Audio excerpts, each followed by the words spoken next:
ശാന്തി 11/7/24 പ്രഭാതമുരളി ബാബ്ദാദ മധുബൻ.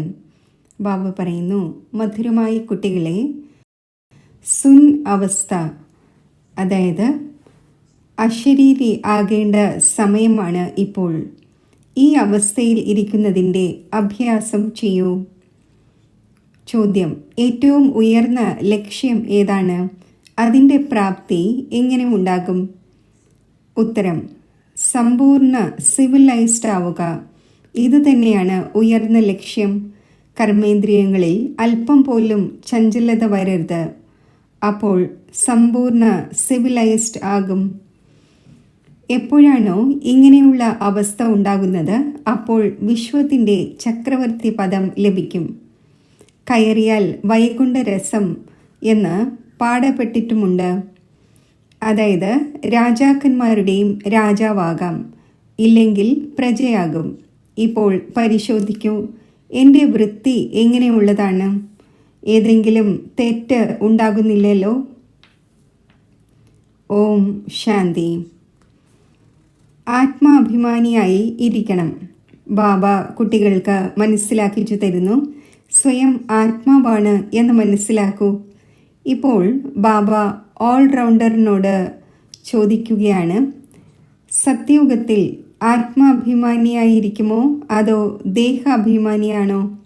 അവിടെയാണെങ്കിൽ ഓട്ടോമാറ്റിക്കലി ആത്മാഭിമാനിയായിരിക്കും. അടിക്കടി ഓർമ്മിക്കേണ്ട ആവശ്യമേ ഉണ്ടായിരിക്കില്ല. പിന്നെ അവിടെ ഇത് മനസ്സിലാക്കും, ഇപ്പോൾ ഈ ശരീരം പ്രായമായി, ഇപ്പോൾ ഇതിനെ ഉപേക്ഷിച്ച് പുതിയ മറ്റൊന്ന് എടുക്കേണ്ടതുണ്ട്.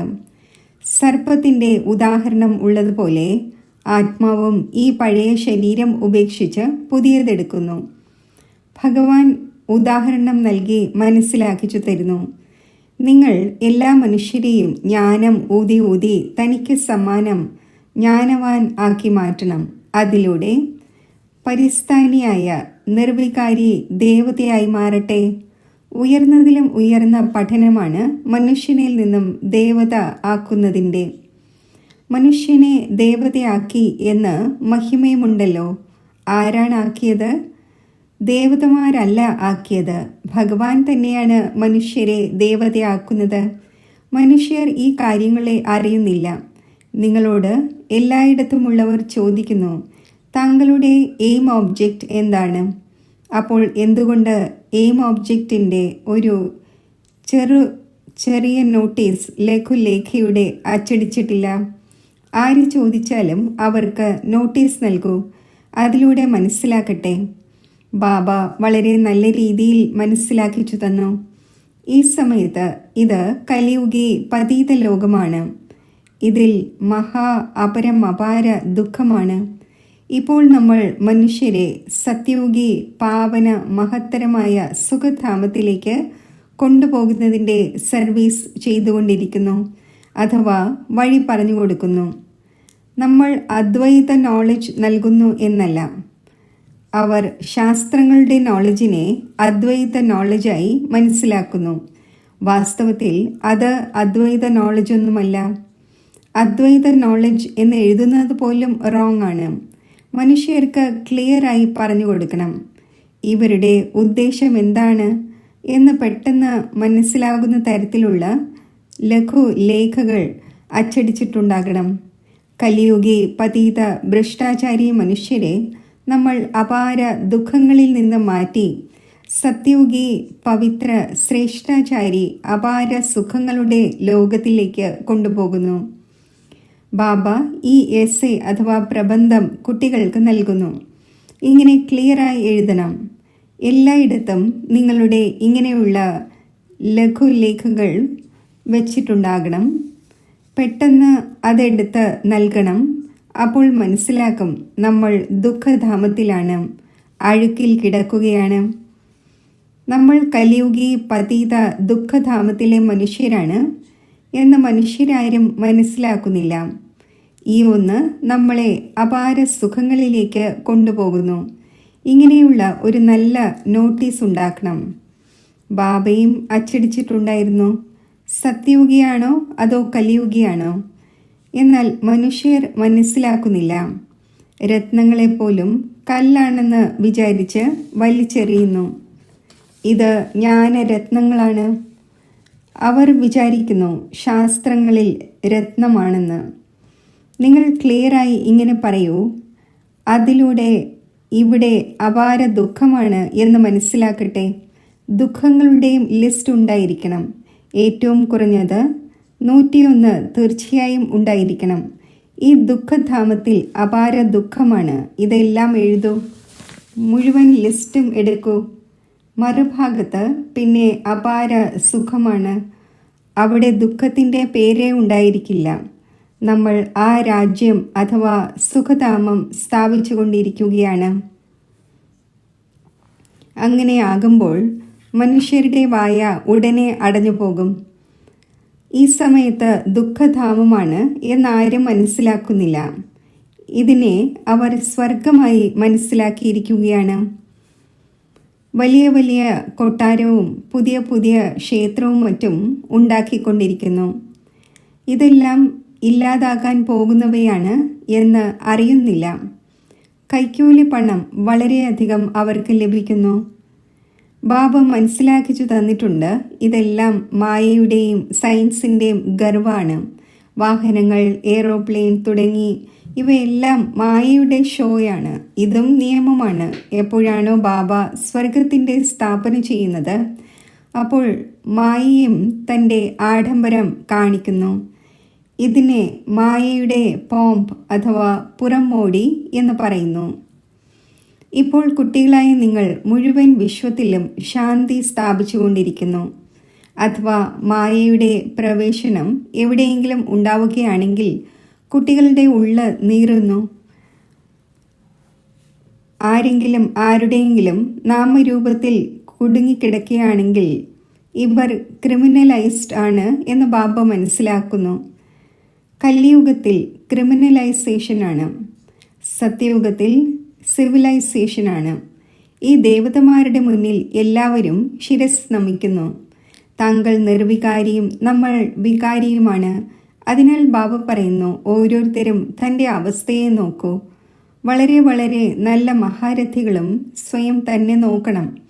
നമ്മുടെ ബുദ്ധി ആരുടെയെങ്കിലും നാമരൂപത്തിൽ പോകുന്നില്ലല്ലോ. ഇന്നയാൾ വളരെ നല്ലതാണ്, ഇത് ചെയ്യണം. ഇങ്ങനെ ഉള്ളിൽ എന്തെങ്കിലും വരുന്നുണ്ടോ?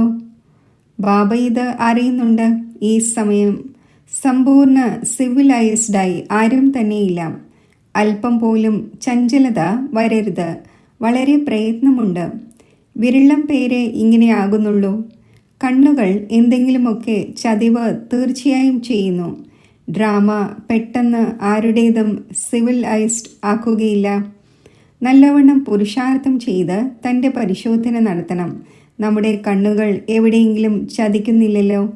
വിശ്വത്തിൻ്റെ അധികാരിയാവുക എന്നത് വലിയ ഉയർന്ന ലക്ഷ്യമാണ്. കയറിയാൽ വൈകുണ്ഠരസം, അതായത് രാജാക്കന്മാരുടെയും രാജാവാകുന്നു. വീണുവെങ്കിൽ പ്രജയിലേക്ക് പോകും. ഇക്കാലത്ത് വികാരി ലോകമാണ് എന്നാണ് പറയുക. എത്ര തന്നെ വലിയ വ്യക്തിയായാലും ക്വീനാണ് എന്നിരിക്കട്ടെ, അവരുടെ ഉള്ളിലും ഭയമുണ്ടായിരിക്കും. നമ്മളെ ആരെങ്കിലും സ്ഥാനഭ്രഷ്ടം ആക്കരുത്. ഓരോ മനുഷ്യനിലും അശാന്തിയുണ്ട്. ചില കുട്ടികളും എത്ര അശാന്തി പരത്തുന്നു. നിങ്ങൾ ശാന്തി സ്ഥാപിച്ചു കൊണ്ടിരിക്കുന്നു. അപ്പോൾ ആദ്യം സ്വയം ശാന്തിയിലിരിക്കൂ. അപ്പോഴാണ് മറ്റുള്ളവരിലും ആ ബലം നിറയുന്നത്. അവിടെയാണെങ്കിൽ വളരെ ശാന്തിയുടെ രാജ്യം നടക്കുന്നു. കണ്ണുകൾ സിവിൽ ആകുന്നു. അപ്പോൾ ബാബ പറയുന്നു, തൻ്റെ പരിശോധന നടത്തൂ. ഇന്ന് ആത്മാവായ എൻ്റെ വൃത്തി എങ്ങനെയായിരുന്നു? ഇതിൽ വളരെ പ്രയത്നമുണ്ട്. സ്വയം സൂക്ഷിക്കണം. പരിധിയില്ലാത്ത ബാബയോട് പോലും സത്യം ഒരിക്കലും പറയുന്നില്ല. ഓരോ ചുവടിലും തെറ്റുകൾ ഉണ്ടായിക്കൊണ്ടിരിക്കുന്നു. അല്പമെങ്കിലും ആ ക്രിമിനൽ ദൃഷ്ടിയോടെ നോക്കിയെങ്കിൽ, തെറ്റുണ്ടായിയെങ്കിൽ ഉടൻ നോട്ട് ചെയ്യൂ. തെറ്റ് പറ്റാത്തവർ ആകുന്നത് വരെയും 10-20 തെറ്റുകൾ ദിവസവും ചെയ്യുന്നുണ്ടാകും. പക്ഷേ സത്യം ആരും പറയുന്നതേയില്ല. ദേഹാഭിമാനിയിൽ നിന്നും എന്തെങ്കിലുമൊക്കെ പാപം തീർച്ചയായും ഉണ്ടാകും. അത് ഉള്ളിൽ നീറിക്കൊണ്ടിരിക്കും. ചിലരാണെങ്കിൽ തെറ്റ് എന്ന് എന്തിനെയാണ് പറയുന്നത് എന്നതുപോലും മനസ്സിലാക്കുന്നില്ല. മൃഗങ്ങൾ മനസ്സിലാക്കാറുണ്ടോ? നിങ്ങളും ഈ ജ്ഞാനത്തിൽ വരുന്നതിന് മുമ്പേ വാനര ബുദ്ധിയായിരുന്നു. ഇപ്പോൾ ചിലർ 50%, ചിലർ 10%, ചിലർ മറ്റ് എത്രയെങ്കിലും ചേഞ്ച് ആയിക്കൊണ്ടിരിക്കുന്നു. ഈ കണ്ണുകൾ വളരെ ചതിക്കുന്ന ഒന്നാണ്. ഏറ്റവും തീവ്രമായതാണ് കണ്ണുകൾ. ബാബു പറയുന്നു, നിങ്ങൾ ആത്മാക്കൾ അശരീരിയായി വന്നിരുന്നു, ശരീരം ഉണ്ടായിരുന്നില്ല. രണ്ടാമത് ഏതൊരു ശരീരമായിരിക്കും എടുക്കുക, ഏത് സംബന്ധത്തിലായിരിക്കും പോവുക എന്ന് ഇപ്പോൾ നിങ്ങൾക്കറിയാമോ? അറിയാൻ കഴിയുന്നില്ല. ഗർഭത്തിൽ സംവേദനക്ഷമതയില്ലാതിരിക്കുന്നു. ആത്മാവ് തീർത്തും ഇൻസെൻസിറ്റീവ് ആകുന്നു. എപ്പോഴാണോ ശരീരം വലുതാകുന്നത് അപ്പോഴാണ് അറിയാൻ കഴിയുന്നത്. നിങ്ങൾക്ക് ഇങ്ങനെ ആയി പോകേണ്ടതുണ്ട്. ഈ പഴയ ശരീരം ഉപേക്ഷിച്ച് നമുക്ക് പോകേണ്ടതുണ്ട്. പിന്നെ എപ്പോഴാണോ ശരീരം എടുക്കുന്നത് അപ്പോൾ സ്വർഗത്തിൽ തൻ്റെ പാർട്ട് അഭിനയിക്കും. ഇപ്പോൾ സംവേദനരഹിതം ആകേണ്ട സമയമാണ്. ആത്മാവ് സംസ്കാരം എടുത്തുകൊണ്ട് പോകുന്നു. എപ്പോഴാണോ ശരീരം വലുതാകുന്നത് അപ്പോൾ സംസ്കാരം എമർജാകുന്നു. ഇപ്പോൾ നിങ്ങൾക്ക് വീട്ടിലേക്ക് പോകേണ്ടതുണ്ട്. അതിനാൽ പഴയ ലോകത്തിൻ്റെ ഈ ശരീരത്തിൻ്റെ ബോധം ഇല്ലാതാക്കണം. യാതൊന്നും ഓർമ്മയുണ്ടായിരിക്കരുത്. വളരെയധികം പഥ്യം വയ്ക്കണം. എന്ത് ഉള്ളിലുണ്ടായിരിക്കുമോ അത് തന്നെയാണ് പുറത്തു വരുന്നത്. ശിവബാബയുടെ ഉള്ളിലും ജ്ഞാനമുണ്ട്. എനിക്കും പാർട്ടുണ്ട്. എന്നെക്കുറിച്ച് തന്നെയാണ് ജ്ഞാനത്തിൻ്റെ സാഗരം എന്ന് പറയുന്നത്. മഹിമ പാടുന്നു, അർത്ഥമൊന്നും അറിയുന്നില്ല. ഇപ്പോൾ നിങ്ങൾ അർത്ഥസഹിതം അറിയുന്നു. പിന്നെ ആത്മാവിൻ്റെ ബുദ്ധി ബർത്ത് നോട്ട് പെന്നി, അതായത് ചില്ലി കാശിന് വിലയില്ലാത്തതാകുന്നു. ഇപ്പോൾ ബാബ എത്ര ബുദ്ധിമാനാക്കുന്നു. മനുഷ്യരുടെ അടുക്കലാണെങ്കിൽ കോടിയുമുണ്ട്. ഇത് മായയുടെ പോംപാണല്ലോ. സയൻസിൽ നമുക്ക് ഉപയോഗമുള്ള വസ്തുക്കൾ എന്താണോ അത് അവിടെയും ഉണ്ടായിരിക്കും. ഇതുണ്ടാക്കുന്നവർ അവിടെയും പോകും. രാജാവാവുകയില്ല. അവർ അവസാനം നിങ്ങളുടെ അടുക്കൽ വരും. പിന്നെ മറ്റുള്ളവരെയും പഠിപ്പിക്കും. ഒരു ബാബയിൽ നിന്നും നിങ്ങൾ എത്ര പഠിക്കുന്നു? ഒരേ ഒരു ബാബ ലോകത്തെ എന്തിൽ നിന്നും എന്താക്കിക്കൊണ്ടിരിക്കുന്നു? ഇൻവെൻഷൻ എപ്പോഴും ഒരാൾ കണ്ടുപിടിക്കുന്നു, പിന്നെ വ്യാപകമാകുന്നു. മുൻപ് ബോംബ് ഉണ്ടാക്കുന്നവരും ഒരു കൂട്ടരായിരുന്നു. ഇതിലൂടെ ലോകം വിനാശമാകും എന്ന് മനസ്സിലാക്കി. പിന്നെ മറ്റുള്ളവർ ഉണ്ടാക്കാൻ തുടങ്ങി. അവിടെയും സയൻസ് ആവശ്യമാണല്ലോ. സമയം കിടക്കുകയാണ്. പഠിച്ച് സമർത്ഥരാകും. ബാബയുടെ തിരിച്ചറിവ് ലഭിച്ചു. പിന്നെ സ്വർഗത്തിൽ വന്ന് ജോലിക്കാരും വേലക്കാരുമാകും. അവിടെ എല്ലാം സുഖങ്ങളുടെ കാര്യങ്ങളായിരിക്കും ഉണ്ടാവുക. എന്താണോ സുഖധാമത്തിൽ ഉണ്ടായിരുന്നത് അത് വീണ്ടും ഉണ്ടാകും. അവിടെ ഏതെങ്കിലും രോഗത്തിൻ്റെയോ ദുഃഖത്തിൻ്റെയോ കാര്യമില്ല. ഇവിടെയാണെങ്കിൽ അപരം അപാര ദുഃഖമാണ്. അവിടെ അപരം അപാര സുഖമാണ്. ഇപ്പോൾ നമ്മൾ ഇത് സ്ഥാപിച്ചുകൊണ്ടിരിക്കുന്നു. ദുഃഖം ഹരിച്ച് സുഖം നൽകുന്നവൻ ഒരു ബാബ തന്നെയാണ്. ആദ്യം സ്വയവും ഇങ്ങനെയുള്ള അവസ്ഥ വേണം. കേവലം പാണ്ഡിത്യം മാത്രം പോരാ. ഇങ്ങനെ ഒരു പണ്ഡിതൻ്റെ കഥയുണ്ട്. രാമനാമം ചൊല്ലുകയാണെങ്കിൽ അക്കരെ എത്തും എന്ന് പറഞ്ഞു. ഇത് ഈ സമയത്തെ കാര്യമാണ്. നിങ്ങൾ ബാബയുടെ ഓർമ്മയിൽ വിഷയസാഗരത്തിൽ നിന്നും ക്ഷീരസാഗരത്തിലേക്ക് പോകുന്നു. ഇവിടെ കുട്ടികളായ നിങ്ങളുടെ അവസ്ഥ വളരെ നല്ലതായിരിക്കണം. യോഗബലം ഇല്ലെങ്കിൽ ക്രിമിനൽ ഐസ് ഉണ്ടാകും. അപ്പോൾ അവരുടെ അമ്പ് തറയ്ക്കുകയില്ല. കണ്ണുകൾ സിവിൽ ആയിരിക്കണം. ബാബയുടെ ഓർമ്മയിലിരുന്ന് ആർക്കെങ്കിലും ജ്ഞാനം നൽകുകയാണെങ്കിൽ അമ്പ് തറയ്ക്കും. ജ്ഞാനമാകുന്ന വാളിൽ യോഗത്തിൻ്റെ മൂർച്ച ആവശ്യമാണ്. നോളജിലൂടെ ധനത്തിൻ്റെ സമ്പാദ്യം ഉണ്ടാകുന്നു. ശക്തി ഓർമ്മയുടേതാണ്. ധാരാളം കുട്ടികൾ തീർത്ഥം ഓർമ്മിക്കുന്നതേയില്ല, അറിയുന്നതേയില്ല. ബാബ പറയുന്നു, മനുഷ്യർക്ക് മനസ്സിലാക്കിച്ചു കൊടുക്കണം, ഇത് ദുഃഖധാമമാണ്, സത്യുഗമാണ് സുഖധാമം. കലിയുഗത്തിൽ സുഖത്തിൻ്റെ പേരേയില്ല, അഥവാ ഉണ്ടെങ്കിൽ തന്നെ കാക്ക കാഷ്ടത്തിന് സമാനമാണ്. സത്യയുഗത്തിലാണെങ്കിൽ അപാര സുഖമാണ്. മനുഷ്യർ അർത്ഥം മനസ്സിലാക്കുന്നില്ല. മുക്തിക്ക് വേണ്ടി തന്നെയാണ് തലയിട്ടടിച്ചുകൊണ്ടിരിക്കുന്നത്. ജീവൻ മുക്തിയെ ആരും അറിയുന്നതേയില്ല. അപ്പോൾ ജ്ഞാനവും നൽകാൻ സാധിക്കുന്നില്ല. അവർ വരുന്നത് തന്നെ രജോ പ്രധാന സമയത്താണ്. പിന്നെ അവർ രാജയോഗം എങ്ങനെയാണ് പഠിപ്പിക്കുക? ഇവിടെയാണെങ്കിൽ സുഖം കാക്ക കാഷ്ടത്തിന് സമാനമാണ്. രാജയോഗത്തിലൂടെ ഉണ്ടായത് എന്താണ് എന്നതും അറിയുന്നില്ല. കുട്ടികളായി നിങ്ങൾ അറിയുന്നുണ്ട്. ഇതുമെല്ലാം ഡ്രാമയനുസരിച്ച് നടന്നുകൊണ്ടിരിക്കുന്നു. പത്രങ്ങളിലും നിങ്ങളെ നിന്ദിച്ച് എഴുതുന്നു. ഇതും സംഭവിക്കുക തന്നെ ചെയ്യും. അബലകളുടെ മേൽ പലതരത്തിലുള്ള ഉപദ്രവങ്ങൾ വരുന്നു. ലോകത്തിൽ അനേകം ദുഃഖങ്ങളുണ്ട്. ഇപ്പോൾ ഒരു സുഖവുമില്ല. എത്ര വലിയ ധനികനായിരുന്നാലും രോഗാവസ്ഥ ഉണ്ടാവുകയും അന്ധനാവുകയുമാണെങ്കിൽ ദുഃഖം ഉണ്ടാകുന്നുവല്ലോ. ദുഃഖങ്ങളുടെ ലിസ്റ്റിൽ എല്ലാം എഴുതൂ. രാവണ രാജ്യമായ കലിയുഗത്തിൻ്റെ അന്തിമത്തിൽ ഈ എല്ലാ കാര്യങ്ങളുമുണ്ട്. സത്യയുഗത്തിൽ ദുഃഖത്തിൻ്റെ ഒരു കാര്യം പോലും ഉണ്ടായിരിക്കുന്നില്ല. സത്യയുഗം ഉണ്ടായിരുന്നിട്ട് കഴിഞ്ഞു പോയതാണല്ലോ. ഇപ്പോൾ സംഗമയുഗമാണ്. ബാബയും സംഗമത്തിൽ തന്നെയാണ് വരുന്നത്.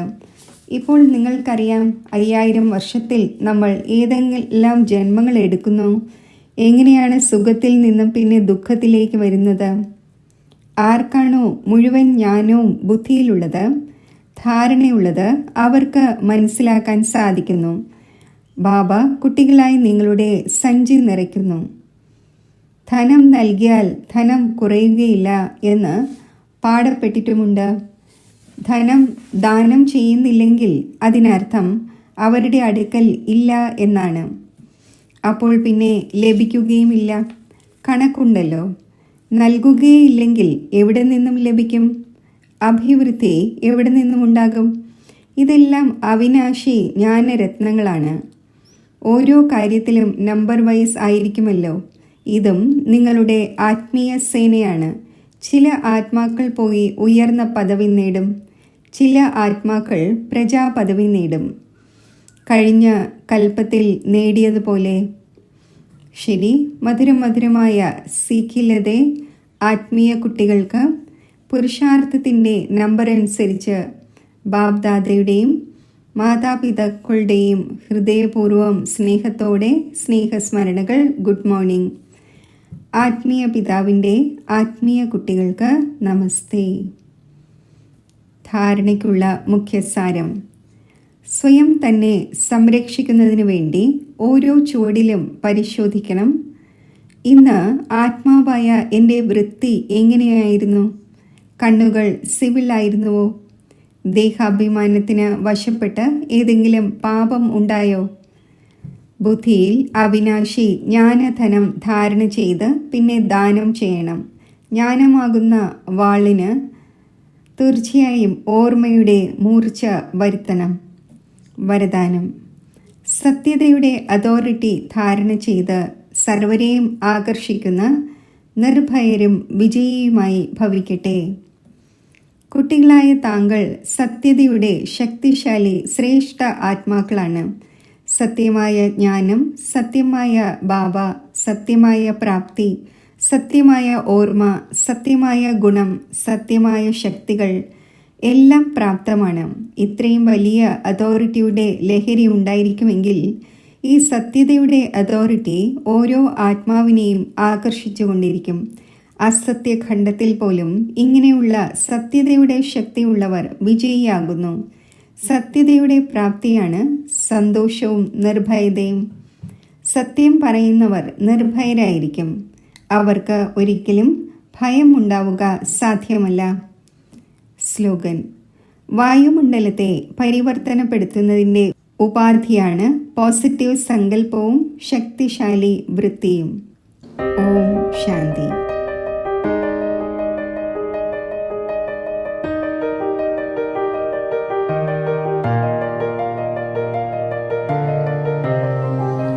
ഞാൻ സന്തുഷ്ടമണിയായ ആത്മാവ് ഭൃഗുടിയാകുന്ന സിംഹാസനത്തിൽ സ്ഥിതി ചെയ്യുന്നു.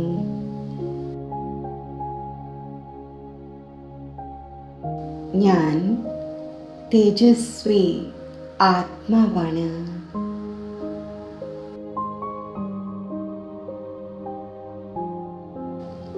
ഞാൻ മാസ്റ്റർ ജ്ഞാന സൂര്യനാണ്.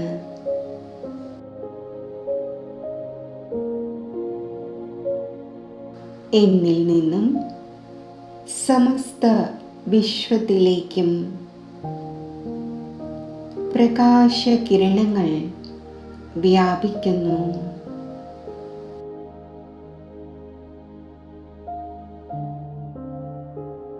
ഈ പ്രകാശകിരണങ്ങൾ മുഴുവൻ വിശ്വത്തെയും പ്രകാശിപ്പിക്കുന്നു.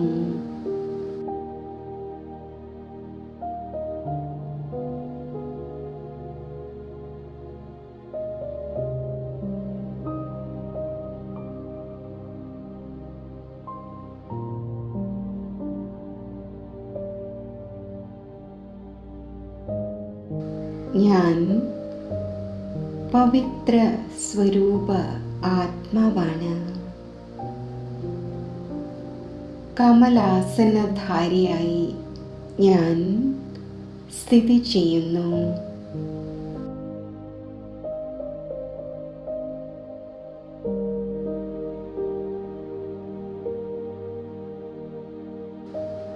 എൻ്റെ ദിവ്യ നേത്രത്തിലൂടെ, ദിവ്യ ബുദ്ധിയിലൂടെ പരമധാമത്തിൽ മഹാജ്യോതിയെ ഞാൻ കാണുന്നു.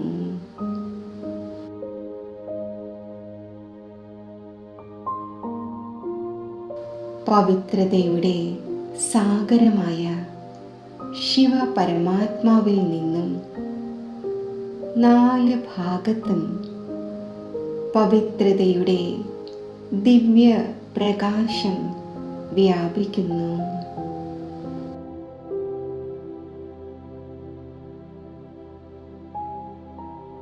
ആ പവിത്ര കിരണങ്ങൾ താഴേക്ക് വരികയാണ്. എന്നിൽ പതിച്ച് എൻ്റെ ഉള്ളിൽ പരമാത്മാ പവിത്രതയുടെ ബലം നിറയുന്നു.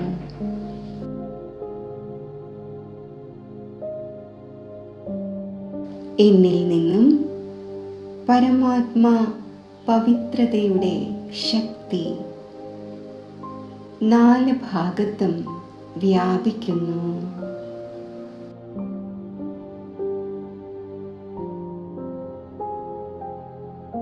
ഈ പരമാത്മാ പവിത്രത ലോകത്തെ പ്രകാശമാനമാക്കുന്നു.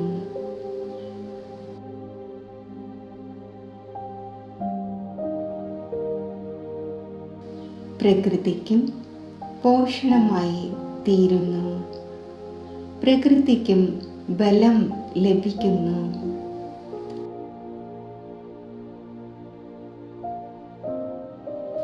ഞാൻ ശക്തിശാലി ആത്മാവാണ്. ശക്തികളുടെ മേൽ എനിക്ക് അധികാരമുണ്ട്. ശക്തികൾ എൻ്റെ സഹയോഗികളാണ്.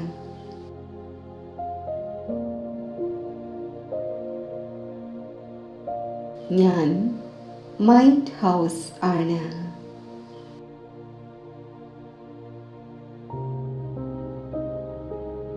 ഞാൻ മാസ്റ്റർ സർവശക്തിവാനാണ്.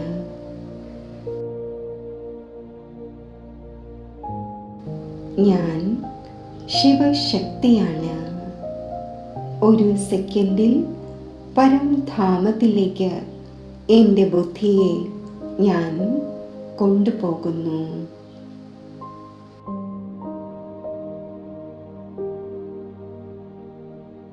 സർവശക്തിവാനായ ആ മഹാജ്യോതിയിൽ നിന്നും സർവശക്തികളുടെയും അനന്ത കിരണങ്ങൾ വ്യാപിക്കുകയാണ്.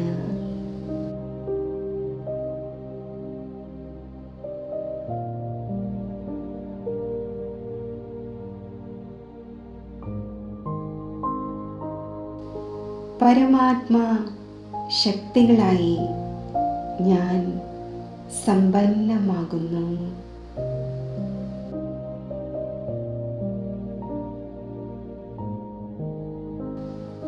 ഒരു സെക്കൻഡിൽ ഡബിൾ ലൈറ്റ് ഫരിസ്ത സ്വരൂപം ഞാൻ ധാരണ ചെയ്യുന്നു.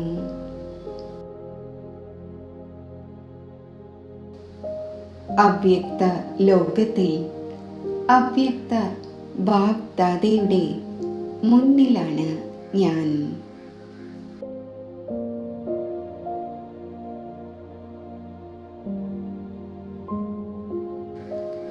സദ്ഗുരുവിൻ്റെ ദൃഷ്ടി സർവ വരദാനങ്ങൾ കൊണ്ടും എന്നെ തൃപ്തമാക്കുന്നു.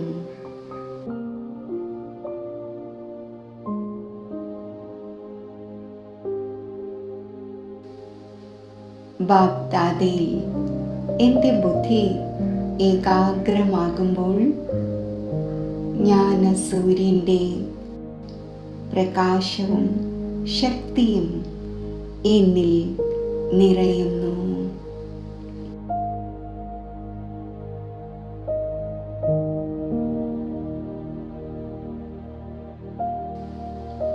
ഈ അനുഭവം എന്നെ സന്തുഷ്ടമണിയാക്കി മാറ്റുന്നു.